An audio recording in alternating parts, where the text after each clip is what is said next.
I welcome Ashwin Suresh sir for this podcast. This is one of a kind of a podcast where I never thought I can demystify a lot of things with one of my mentor who my college gave me. And I think probably the way in which SOC, the term system on chip, is going to be defined by us probably might get changed because we learn a lot in a theoretical fashion, but we in a practical fashion, yes, an engineer's approach matters. Thus, I would Yes, love Ashwin Suresh sir to give us approaches and give the engineering thoughts and the right thoughts for the young engineers like us to build our career in SOC. Thank you so much, sir, for being part of this podcast. yes, Yeah, sir, yes, a brief definitely. introduction about yourself and the journey to the Portland State University. It will help other guys who are in this industry for now. So basically, I completed my master, my undergraduate and bachelor's in electronics and communication from RNSIT as well, and then um, I had my vision of doing my master's in the same field, specifically in digital VLSI. That was my focus area. So after an year of I took an year gap to get prepared to my master's while I was working in a software industry in the meantime, and then I started my long master's journey over here at Portland State University. Portland State had like one of the best coursework for VLSI specifically because it's like this college specifically provided like a good number of coursework for digital VLSI verification, computer architecture, and lot of other tracks for VLSI. And as a part of my master's journey, I started my internship as well with one of the big VLSI chains, that is Intel. So it's been like an year of internship with them, and my internship is ending recently, and as well as I'm graduating this month from my master's, starting a new journey. So yeah, it's been a really wonderful journey of masters and journey with the VLSI industry. Yeah, it is amazing to hear that from you. Now, let's just start with the questions right now. Yes, What is brain according to you? something that is like very complex, holds like it's basically like the compute uh, core of whatever system it is. So you could probably call an SoC or a processor, not typically an SoC, but the microprocessor as the brain of your SoC. So yeah, No, a brain yeah, is something very vital computing unit for your complete complex system. you said about the complex system and you said about how complex the brain actually is all about. We have been taught Yes. that microprocessor is the brain. What's your view on it? And also, wait, what's the description that fits an SOC completely? Because a brain is something as a microprocessor, but an SOC as a microprocessor. And what Yes. what what will be the apt description of it? I would define SOC as a complex system or a complete entity. Like if you want to compare it to a human body, I'd say the complete body is a SOC. If you want to compare it to a human system and see an analogous, so the complete body would be an SOC, while the processing or the computing unit is still is the brain, which like the microprocessor alone would not. I would not say the microprocessor alone is the brain, because there are a lot of other units that require to compute. So entire computing system, I'd call it as a brain, not just the microprocessor. And the complete SoC could be it's like a complex system, like a complex living organism kind of thing, which works along with the brain, and lot of, say, there are IO devices, there are caches, there are memory systems, and a lot of other things put into one complex entity.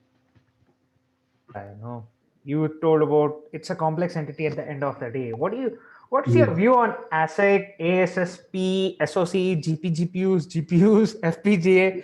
What are they? What's the difference between them? So some of these are, say, I would say methodologies, while some of these are entities. So if you're like take it as an SoC or an FPGA, these are entities. Like these are SoCs are like a physical hardware chip, while an FPGA is a gate programmable array combination of a lot of transistors put into one compact space. while ASIC and ASSPs, these are more like methodologies. Like ASIC is like application specific integrated circuits. So this is like specific chip you're designing for this specific purpose. So ASIC, an ASIC chip or an ASIC approach has a specific reason for the complete process. So you are not making a generalized chip.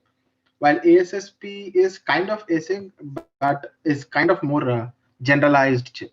So you can consider that as a subsystem, maybe like a subsystem. In an SoC, there are multiple subsystems. So you can take this ASSP as one of the like a subsystem of an ASIC. Yeah, you told about the subsystem of an ASIC, and that's ASSP as an definition for ASIC. There are a lot of approaches which come up all of the sudden. There are toolboxes, SDKs, which have come up from different companies. What's that hack in order to learn that new technology? As a hardware engineer, software engineers, the compilers might change, but the programming as and technique remains the same. But as a hardware engineer, there's a lot of new things that we have to learn. How to keep track of the technology, and also how to get indulged with such kind of technologies. Well, the only way to keep track is just uh, check the daily news, like what's the current trend in the industry is. Have discussions with someone in the industry to see what they're doing, what's the current trend. And some of the skills that would be required if you are like a new to the field is programming definitely is required. Many people think that if you are in hardware, you don't require much of programming, which is definitely a false. It's definitely a myth. You definitely require programming and that logical thinking, no matter what field you are in, hardware or software. The first thing is have your basic electronics pretty strong. That is definitely required. And logic design, that is first step in your hardware industry. And and definitely know at least one or two good programming languages. Even though you might not use the same programming language, but the learnings of the algorithms, the flow, mm, definitely helps you in porting it to another language which you will be working on in the industry. So definitely programming language. And System Verilog is one of the like uh, basic programming Key language, I'll skill. say. Yes, that's like one of the basic, like everything that is implemented in hardware is in form of System Verilog in the industry. A Verilog or System Verilog code. So Verilog and System Verilog, if not System Verilog, at least start with the Verilog, get familiar. Probably like what we learn in our engineering in as a Verilog course is just like maybe 10% of what actual Verilog is. So use that Verilog knowledge as your base and build upon it and get familiarized more with Verilog and System Verilog. That would be a key skill for a new for someone new who is coming to the hardware industry. Yeah, when you told about basics, there are a lot of new parameters which come into the picture, like TDP, thermal design power, foreign processor. Yeah. There are a lot of new techniques which we have to go through. What are those trade-offs which you feel that it differs in one technology to the other? Uh, if you see In terms of trade-offs, say, architecture, it yes, might be in terms of software architecture, hardware architecture, anything. What's your view on it?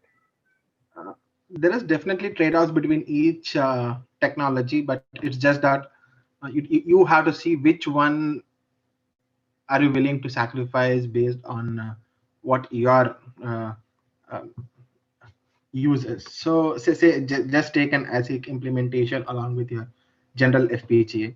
FPGA consumes a lot of power. Like a typical FPGA is far from an optimized implementation because of all the huge number of transistors and redundancy. It consumes a very high power. But ASIC uh, is more of getting an optimized circuit. How you get a low power implementation of your design. how much power consumption can you do in your design. That's all an ASIC. That's a prime aspect of ASIC. So here, if you compare them, it's optimization of power and stuff is a trade-off over here. So it's all based on what kind of implementation are you looking into. So I would say at any time, two things not to be compromised on is optimization and speed and power, as well as your functionality. So these two should not never be compromised based on, no matter what technology or what platform you're looking into. Speed and speed power optimizations, and as well as your uh, functionalities. Two things are the things which should not be compromised, in my opinion. You told about not to compromise in terms of performance and also in functionality. How are these technologies influencing in accelerators?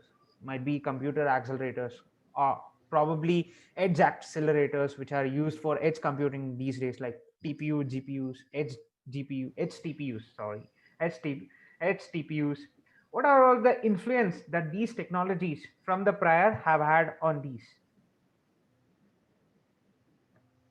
Well, they definitely make a big impact because yes. So how the architecture, say like how better optimize the pipeline of an architecture is, or how better um, the cache system works, or how every single thing affects uh, the next device that is being used in. So if you consider an architectural view, how the implementation of pipelining and everything impacts in a big way for an accelerator and any device. So yes, so it does really make a big important impact on what technology you choose in, and what kind of optimizations you trade off or you finalize on. So yes, they do make a big impact, and uh, it's all again a matter of what's your requirement and what's your implementation, and what's your purpose for your accelerator, and what kind of platform are you using in, or what purpose are you building it for. That really matters when you think about what kind of implementation will this have, or what kind of impact will this cause, and such stuff. When you told about the impact, I still remember in one of the podcasts that I used to listen. I'm a huge guy, I'm an audiophile. One of the guest speaker, I forgot his name, sorry for it. Probably Jim Keller, or any person, Dave Peterson, the computer architecture, somebody, they had told in the podcast that we used to wait 6 months for the next architecture to be released. If you want the performance, just wait for another 6 months, you will get the performance. So now, as an SOC engineer, what is SOC to you? In terms of emotional, mental, and also in terms of professional aspect. I'm asking you in terms of all three levels. Okay, so you are mentioning emotional and professional aspects. So as I would say, an SOC for one specific SOC for a hardware engineer uh, is like a kind of his child, because like one building of one SOC or one architecture, bringing it into actual product in physical form, probably that takes, like if a team is working on an SOC project, that would probably take at least an year to 2 year for them to bring it into the current bring it out as a actual product. So that involves a lot of work, lot of dedication, and lot of back and forth. So I think there have been a lot of cases where the architecture keeps changing every day. So you'd be working on some architecture for like maybe a month, and then suddenly the management says no, we'll change the architecture, how we're arranging the architecture. So it's an journey of reconciling yourself and everything of the complete SOC arrangement, and going back from the start, or maybe something like you have to step back and reorganize how we are approaching this SOC, how we are thinking of the design now. And there have been a lot of cases where you have gone until tape out or tape in. Uh, Tape in and tape out. I don't like for people who are not familiarized with the terms in the industry. I'd say like tape in is a term used in the industry uh, when we are done with the design basically, but we are sending it out to a fabrication unit, but not for mass production, but to test it, to get a chip that can be tested on further, so that we can do actual testing on the chip, which is called as a post silicon verification or post silicon validation. That is done after the silicon after the silicon is in hand. And tape out is basically the complete after the completion of the post silicon verification, and that's when you're assuring that the chip is ready to be sent out to the market. So there have been a lot of cases when the complete project or the complete SoC has been cancelled when it has reached the tape in stage or the tape out stage. So it's like, yes, so you have been working on that SoC for like an year and a half or 2 years, and then uh, and then you see then you come to know that okay, this is not getting out to our industry. So that's like that kind of is an emotional, and that has emotional as well as professional impact, uh, both. So yeah, so I'd say it really impacts both professionally as well as emotionally, which you mentioned. I feel, IPs are coming out from every companies, in terms of, let it be for the design, let it be for any aspect, there are a lot of changes which IPs undergo. I feel that just by giving out IPs, companies are tending to become lazy. Let it be an IP for an asset, let it be for an IP for an FPG. The IP keeps rolling, but the version keeps changing. What's your view on an IP? uh, I'd say I do kind of not exactly agree with that point, because there are many companies, even though they provide an IP, they have a dedicated team that still supports a debug, because that still has to support the debug of it, or support for that IP. Because say if I'm consuming an IP at an SoC level or a subsystem level, I'm consuming an IP to my SoC or a subsystem. That would definitely not be a perfect or an perfect fit IP when I consume it. Uh, there are teams that build up wrappers around that IP to modify, to build to make it up to the power of the R requirement, but still uh, there is still the debug support given needed by the IP team.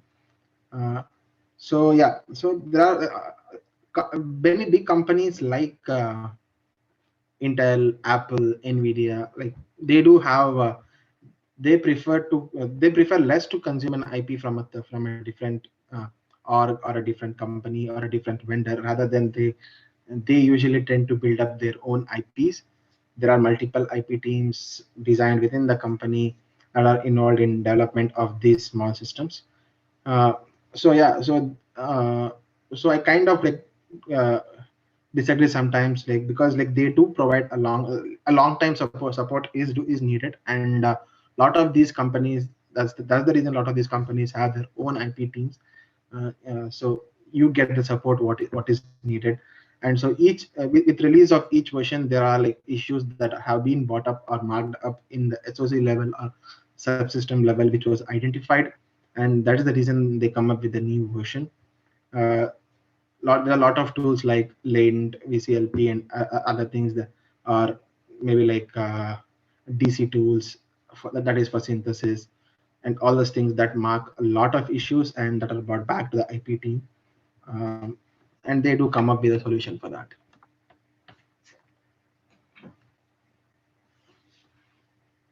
Uh, When you just told that about the IP, and I was pretty sure that you might disagree with it. I got to know that, But like, let's just come out with the new solution of what IP can also be. Let's just part of an IP, probably it was one of the most controversial thing that I could have had asked you, but yeah, I asked it for you.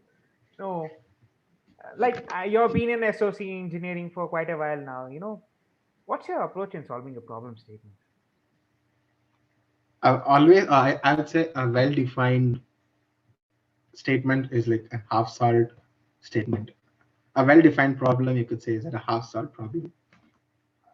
First thing, have the specifications, have the requirements, have the resource set. So if you have your specification right, have your description right, have you see what kind of problem is this, what kind of problem statement is this, what are the specifications you require to implement this. If you have these noted down first, I'd say that makes the implementation or the solution a much easier task than than any other possible way. Then the first thing you should like to be considered to solve the problem would be what is after the specification would be what is the requirement for this. Do you have the enough resource for that? What are the resource to be engaged for this? Do you have enough resource to complete this task within the time frame? What is the time frame you require to uh, I'd say don't agree upon a time frame which might sound a good time frame, but practically not a possible time frame. I was talking about the time frame. So don't agree upon a time frame which might sound achievable, but practically not possible considering lot of uh, testing, uh, back and forth you go through uh, in design and verification. So decide upon a time frame, decide upon what kind of how much of resource you need for this task, what kind of technology you'll be using it. That is the first thing, because I've seen or heard cases where like there have been change of technologies in mid of the implementation, so that causes a setback. So decide upon your technology first and think that when you go in to move to from one phase of the project to the other phase, is this technology will be feasible, will this be portable from say a front end to a back end. So decide on that, and when you have all these parameters set, I think you would have a pretty good idea of what is the approach for your problem. You told about approaching a problem statement also. Like, you have been working for a year now in Intel. Let me just ask you this one question: what's the ad hoc way of getting the new architecture? About an SoC, probably in terms of VLSI, also in terms of verification. What's that new way of getting the architecture? The ad hoc way of getting the new architecture. uh, that does not have like there's not definite way, definite answer for how to get an ad hoc way. I'd say any industry industry following has their own ad hoc way, because architecture keeps changing every day based on the requirement in the industry, like what kind of requirement in the market, what kind of the market it is, and what kind of what kind of chips the other company is bringing it into the market, and so what kind of demand is in the architecture you are implementing. So it's all based on that. So yeah, so the architecture keeps changing based on the requirement and based on the trend in the current market on day to day. So you have to adapt accordingly, and change your architecture. uh, you might be implementing say a say 4 by 10 array of processors into a server, say working on a server chip or something with a 4 by 10 processor cores. But then there is already a chip that came out, but say you are already a 1 year away for the tape out, while there is already a chip that came out from another company in the same configuration. Then definitely there is an requirement of an ad hoc architectural modification to better suit uh, the architecture, better suit for the requirement when your chip actually comes in the market. So if you are bringing in the same technology after an year, so there's no point of bringing an existing technology an year later compared to another company that bought in already a year back. So yes, definitely this change of architecture is required in the industry. And as a professional working in the industry, you would always have to be ready for changes any day. You told about the changes every day. Like, let me just ask you this one question, which is related to OVM and UVM.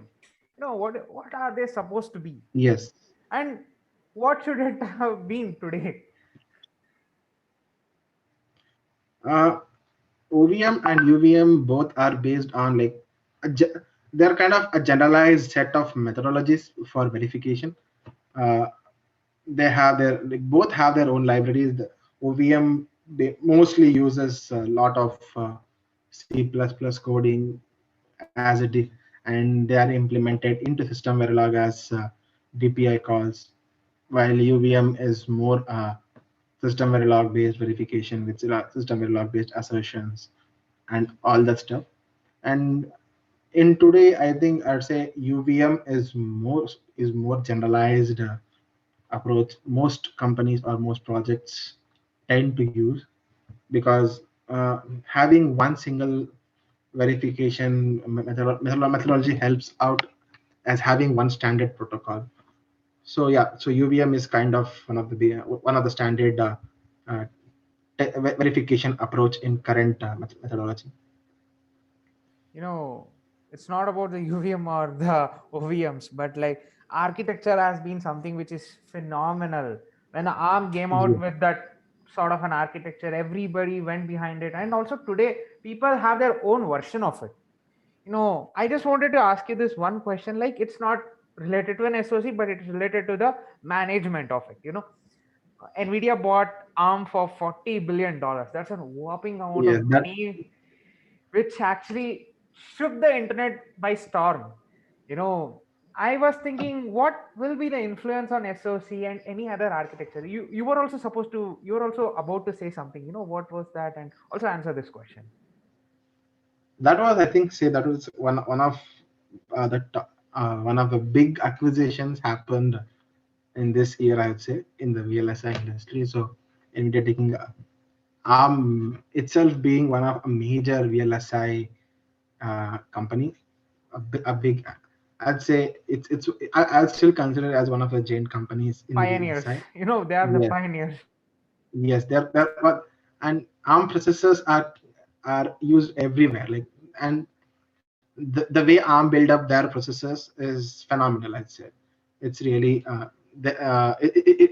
at least in the initial days how they came up. It's really a wonderful way how ARM built up their processors. So yeah, so taking up and Nvidia itself being into good AI technology these days.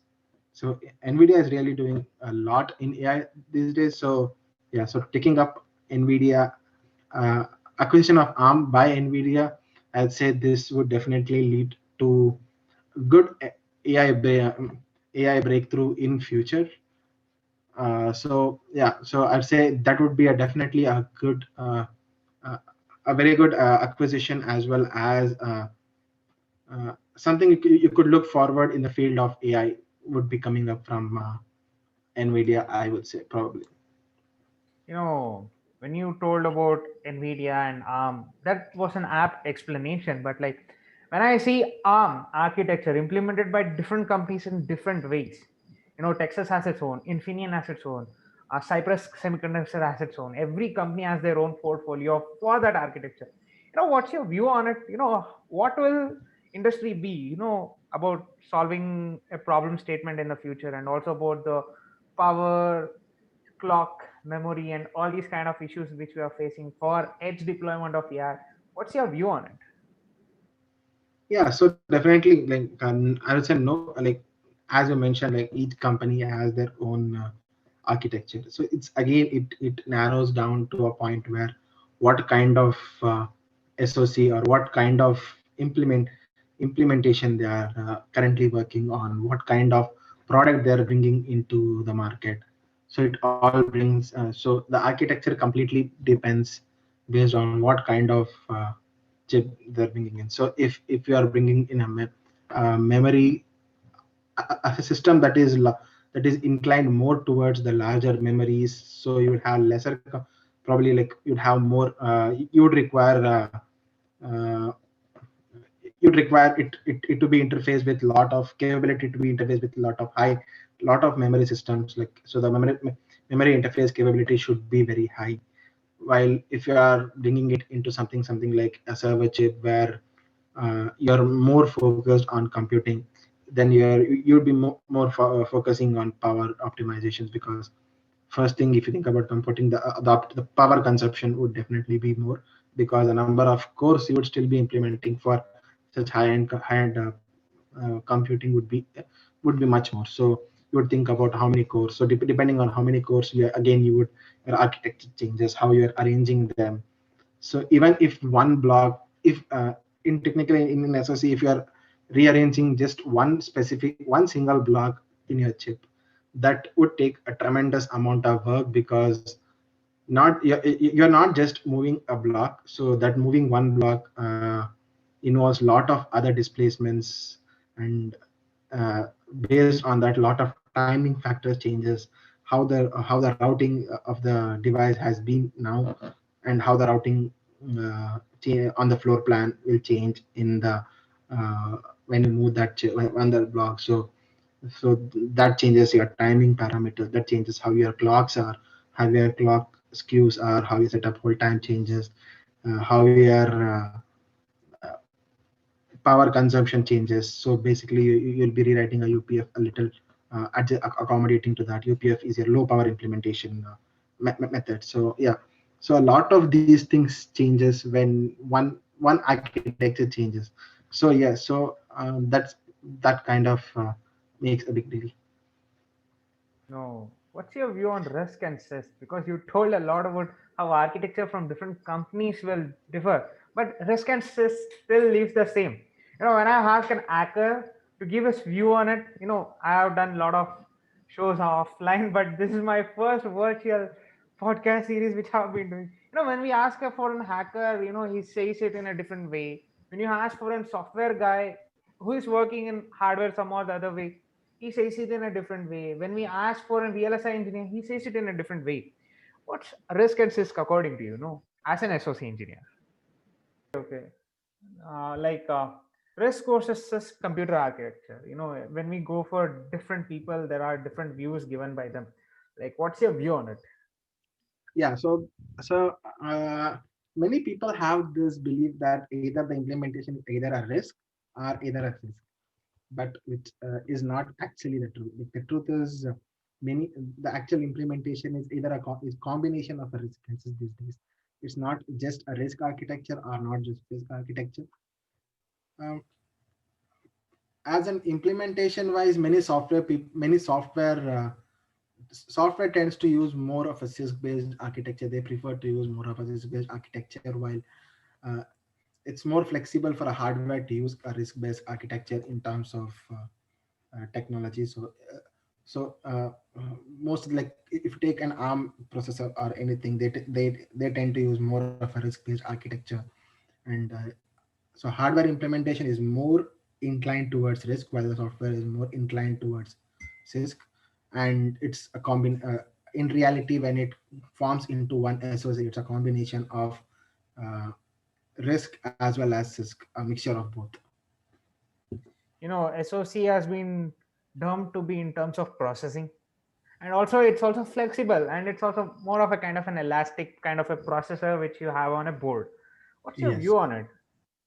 Yes, that's definitely, because like as I mentioned in a couple of other questions, that any requirement or any implementation in industry is changing day by day at an SOC level, or the architecture keeps changing based on the requirements. So it's definitely an elastic based on, it's an elastic uh, kind of implementation based on what's being required in the current day and what's the customer's requirement.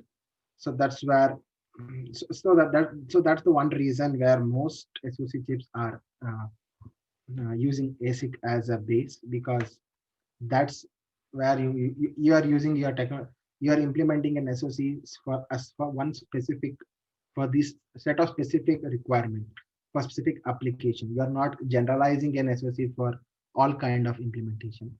So if you are making a server chip for with these kind of implementation or these kind of functionalities, so they have that specific set of target that they're supposed to approach. target. So that is so yeah. So it's SOC is a kind of an elastic and flexible in terms of architecture, definitely. There has been a lot of term which has cache in it. Application cache, when you take Kafka as an architecture, it came out with a new era of what serverless computers can be, and also about the way in which microarchitecture would have had in the software field.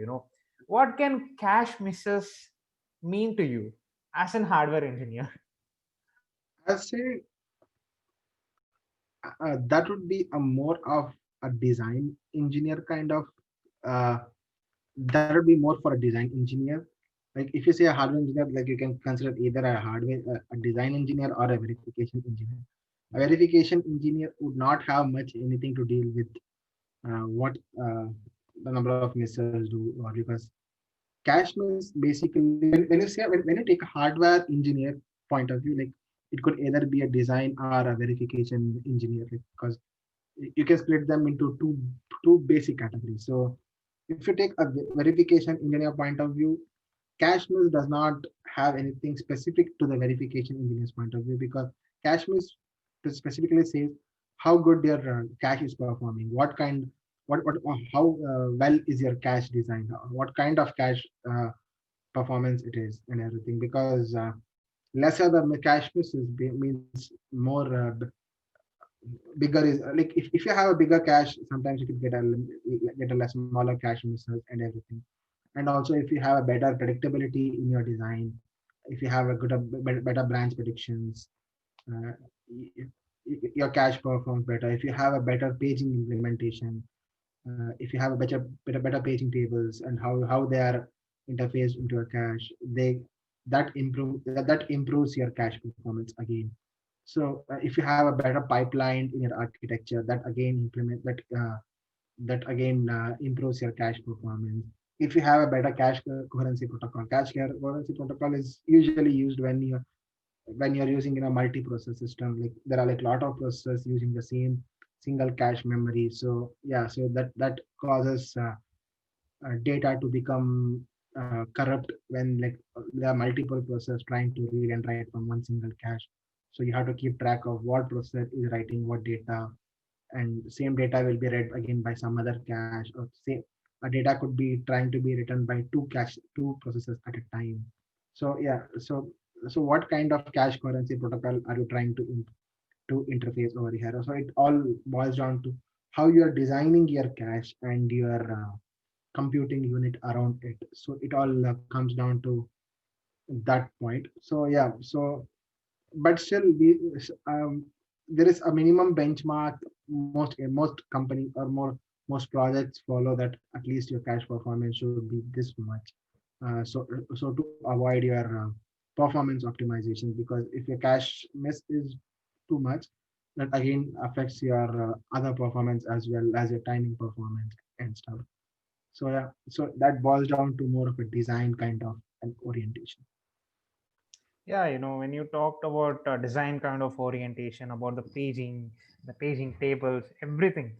Uh, One thing always comes to mind, that there is an dependence of the software on the one side, and there's a dependence of hardware on the other side. Like, there has been a lot of speculations on how datasheet was before and how datasheet is today. What's that actual factor that is making that difference when you do the benchmarking on any of the projects? It can be benchmarking in terms of the performance, it can be benchmarking in terms of the memory usage, anything. How is it making difference in your industry? Uh, so I'd say most companies have an average benchmark, mostly maybe like I would say at least in my point of view, I'd say the benchmark should focus more on your performance rather than your specification. So how well optimized your power is, how well optimized your speed is, how well you're handling your clock crossings, there are like multiple frequencies. Typically your system does not operate, many people assume that you have one clock, that means your system is entirely operating on one single frequency, but no. but your SoC at an SoC chip works on multiple frequencies. Each IP or each domain have to have their own.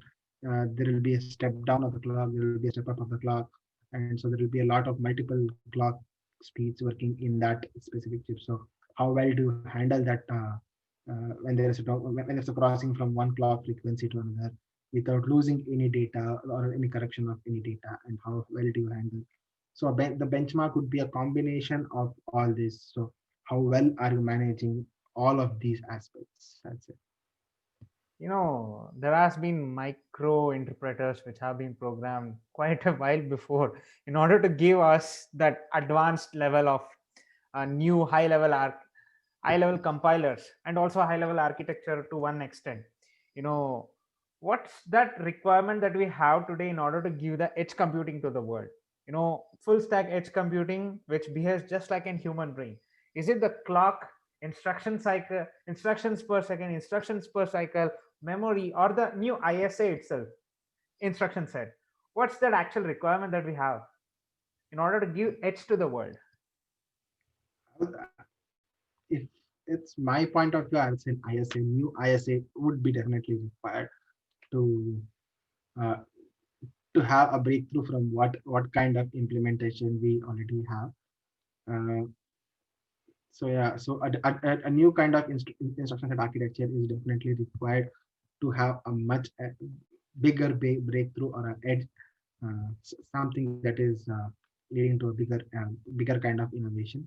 Because clocks, you can't modify, you can't have something breakthrough with just modifying your clocks further. So I'd say I'd not consider a clock or a MIPS. MIPS is definitely a big factor because MIPS means basically instructions per cycle. So and how many number, so your how many millions of instructions per cycle is kind of a is more of a performance oriented factor, because that's kind of a factor that defines how well uh, your device is performing, how many millions of instructions per cycle it is able to execute. So that boils down more to an benchmark or a performance monitoring factor rather than technology breakthrough kind of stuff. So I would say a new instruction set architecture could give a good breakthrough.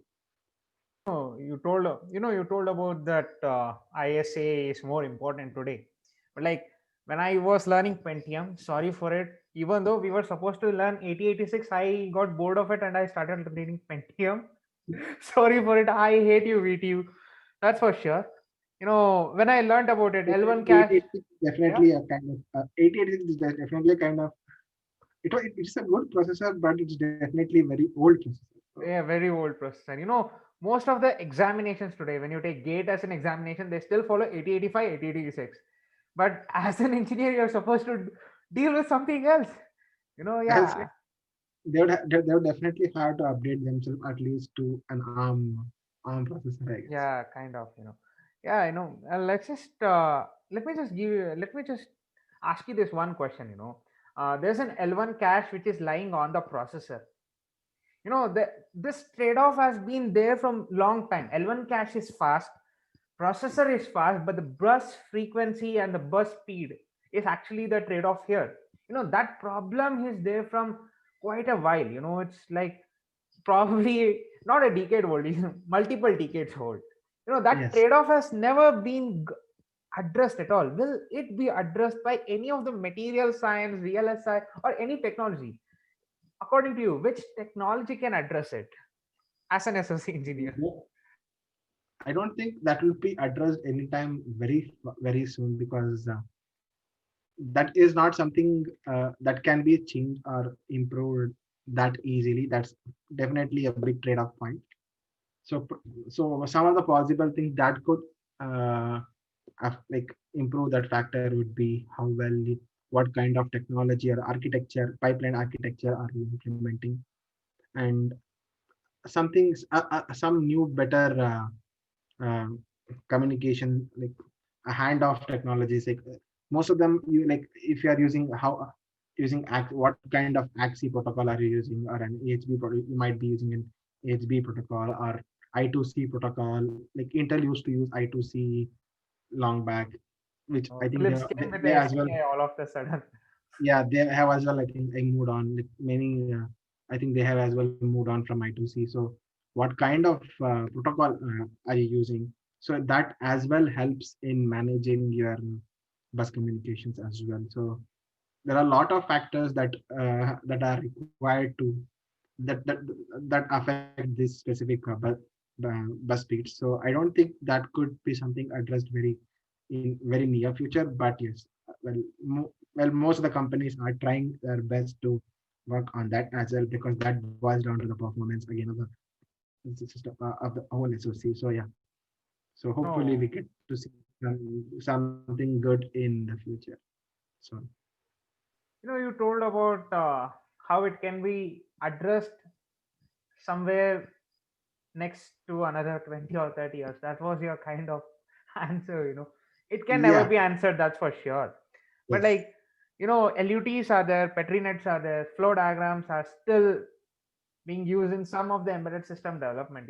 Are they still used in advanced level, when it comes to your level? There are still some, yeah, there are few implementations that would be required that still kind of use it, but not really up to uh, a huge extent, I would say. you know it's also about the new processor which are coming up, and also old processors like Intel 386, 486, x86 came in with those architecture. I know that they were very influential, but in terms of an SoC, because when we see missiles today, they are used Intel 386, 486. Are they that influential? Because we have advanced processors today, but why are we still going behind that? Uh, they are still influenced. The reason they made their mark is kind of what kind of breakthrough they were compared to the existing technology. So that was the main factor. If it take 386, I think 386 was the processor that introduced 32-bit computing in that time. So 386 was the first. So we didn't even have a 32-bit computing before 386. So that made a huge change, and that gave a breakthrough for a lot of embedded system technologies uh, to a huge extent. So even after 386 were stopped being used in the compute in your regular daily computers and stuff, 386 was still continued to be used in for a long time in a lot of other embedded systems because of its capabilities of how it can interface with a lot of other devices and started with computing and all the stuff. So that probably that's the one reason that we still like how it was a breakthrough compared to the previous versions. I would say that kind of made a big deal of about 386 and 486. Uh, if we have something that could have a similar breakthrough compared to the existing version, then probably that uh, in future people would look up to that technology just like how they're looking up to 386 or 486. I would say. uh, when you told about this part, and I was thinking about 8086 and 8087 for the floating point operation, because 8086 was used, 8087 was used for the floating Yes, point operation, and both were being designed. There are a lot of speculations here and there about AI, machine learning, deep learning, and every other new aspects. As an SOC engineer, you will be seeing a lot of applications which have been developed from an SOC. How influential are they in the field of computer vision, deep learning, AI, machine learning, anything? How are SOCs influencing there? definitely, an SOC plays a big role in the influential of deep learning or machine learning because whatever you might be simulating or on a system, uh, if for an say you are designing something in machine learning application, some machine learning application, you might be simulating it on a system and getting a result of a very good performance result uh, currently. But again, when you implement it as in form of an actual product, it boils down to what hardware are you putting it on, what hardware are you using this your machine learning or an AI software on. If your hardware is not capable enough to handle your AI requirement, so uh, there's no point of having a good AI software and a crappy hardware to that. So it again boils down. So your hardware should be capable enough to handle such a huge amount of computing, because if you're implementing an AI or machine learning kind of uh, application, that would definitely involve a very huge number of computations at very fast and the computation speed should be very high. So that boils down to an SOC of how how many number of cores do you tend to implement, or what is the speed of each processors, how well do they communicate, and how well do they compute, how fast they can compute, what's the performance of the cache, because cache performance again matters here, because that again tends to give you better speed performance and everything. So SOC does play a very vital role, I would say, when you actually implement it in form of an actual product of application. Can you give me some examples of actual implementation of SOCs from Intel? Because when Bahubali film came out, there was a lot of things and a lot of speculation about AMD performing much more better than Intel. Can you give me some of the examples like, can it be a self-driving car which Intel was developing with robotic company HVAC and all those other things, like any of the use cases which you have seen from any I, company or any other sources maybe? I'm not sure if I can answer that directly, because yeah, because again, because if you're working with a company, uh, they definitely they don't like you to say what you are working on or what kind of technology they are actually working on. So that's against their policy. But yeah, in a general way, I could say yeah, they are doing definitely good in many fields. If you take a field of AI, Intel acquired Habana, which was it's an Israeli-based AI company. So they are doing well with them, and Intel definitely has a good hold on in the global market of server chips. So yeah, so server chips is one of the very a good hold or a good handhold for Intel. So yeah, so they are doing pretty well in many, if you consider, I mean, many such fields.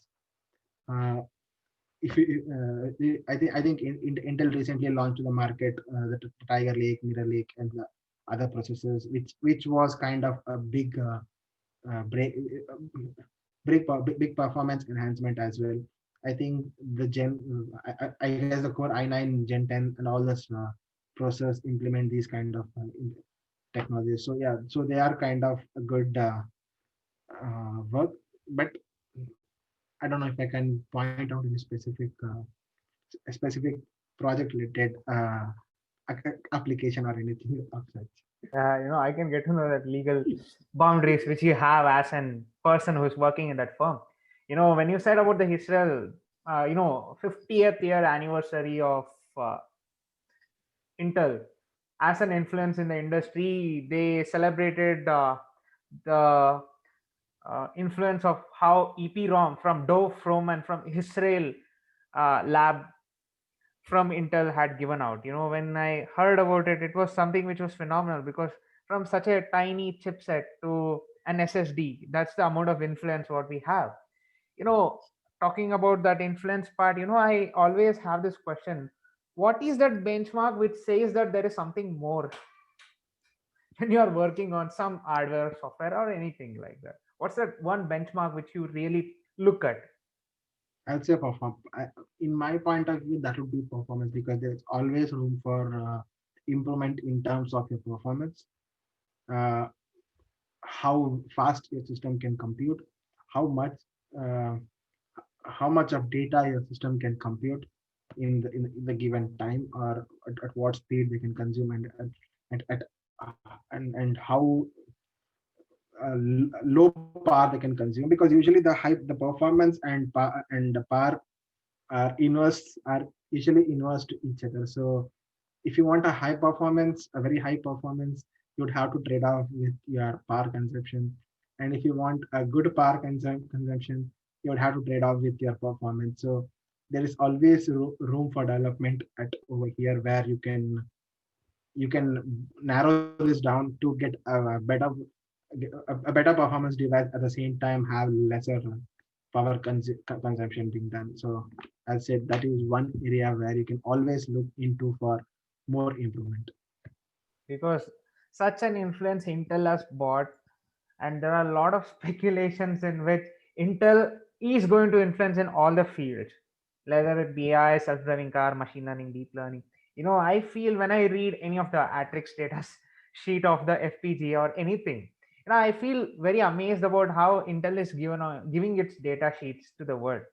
You know, as an engineer in Intel, I just want you to answer this one question, like how to read a data sheet, and also what's the how to get to know that this is the information, this is the redundant part of a data sheet. How, according to an SoC engineer who's working in Intel, can you point out some of those points which we are supposed to keep in mind in order to read the data sheet? I'd say just focus like whenever you take a data sheet, the key in the keynotes are usually the first specific set of uh, uh, those points that are usually in form of a bullet points. Those are the main things, like what is your clock requirement, what is your clock skew should be, what is your setup time requirement should be, what is your hold time should be. So first narrow down to what implementation are you doing, what part of your system are you handling, uh, uh, what kind of project this is, and what is your performance, what kind of performance do you want your system to achieve, and based on that, just check to narrow it down to what so specific set of requirements you want to see. There's no I'd say there's no point of going through the whole data sheet and seeing complete requirement, because you typically not be implementing the complete part of your SS. So narrow it down to what subsystem you are focusing on, and just and check with what other subsystems are your module communicating with, and just check what is the clocks, check for the basic requirements such as clocks or input outputs, computing speeds. Check for those specific things rather than checking a complete data sheet, because that most of the data sheet would have a lot of information that is actually not required to for you to like they would have elaborated data, but that would be more of a redundant sometimes. Also narrows down boil to how well you write your data sheet as well. So that's again a criteria. Uh, like when you make your data sheet, that should also be more to the point rather than have redundant information. Yeah. No, there is a lot of compute which is going open source. Hardware architecture was once told to be a proprietary asset. Now it's going open source. Everybody has an access to that architecture somehow or the other. Open sourcing hardware and software, is it worth it, or else is it just making us lazy, or else is it working and influencing how the industry has to grow? What's your view on it? I'd say open sourcing has its benefits, but uh, they would not still meet all your requirements, because say there is no specific license for an open source, or like a specific vendor who could guarantee the performance of your device. Say when you're offering a chip to a customer, so there should be someone who can they can revert back to for any performance upgrade or any issue. So that is kind of lacking in terms, I'd say, in the open source community, because there are a lot of people who tend to work on same thing, but it's like a lot of inputs put into one single thing, but you're not sure like whom, like what kind of resource to take in, and like whom do you specifically approach for, who has this specific set of responsibilities, who will be handling this responsibility of taking the feedback and fixing any issue that comes up. So I'd say open source for an hardware is not something that would be implemented in any near time soon. Yeah, open sourcing hardware is quite a good thing because OpenCL, everything are still open source, but yet they have their influence in the market. Like voltage attacks, clock attacks have been the new buzzword for getting an access to the Yes. information of what security breach can be. You know, how are you guys, how are you all, in as an engineers, like how are you making sure that these are not influencing your performance or else the security of it, or else how is that protocol maintained in such firms? When you take new examples of new attacks, like can be a ransomware or can be a virus which can be induced, but that's in terms of software and then hardware which is at that level. But like, how are these taken care in your SOC? I'm not sure if I have a specific answer for this because I haven't been associated with the security teams or anything as of like, in my career. So I'm not sure if I could answer it to a proper point. But yes, but at every project do take care of the security aspects to avoid these voltage attacks and power like clock attacks where Voltage attacks. data yeah. So basically like if you're spiking a voltage or skipping a clock, the data gets corrupted, or you could have enough small time frame open to slip in your malicious data. So but so what so most companies tend in their testing, they themselves try to do the voltage attack uh, or clock attack and see what kind of how fast they could get the access and what kind of access they get and what all things that could be corrupted, and they try to patch it up accordingly with secondary layer of security, like security wall and all the stuff. But I'm not sure like exactly in the implementation technology kind of view, like I can't comment more because I'm not much associated with that technology yet. So yeah, maybe I'm not maybe the best person to comment on that. But yeah, so this is an overall view I could give you. Thank you so much, Ashwin sir. It was an immense pleasure talking to you, because I think an SOC is being termed not just as an learning entity according to the syllabus, it's something beyond it. Thanks for Yeah. clarifying that. And I hope from now on I will work pretty well on getting you the system Verilog task which you gave me. Yes, definitely, sir. Thank you so much for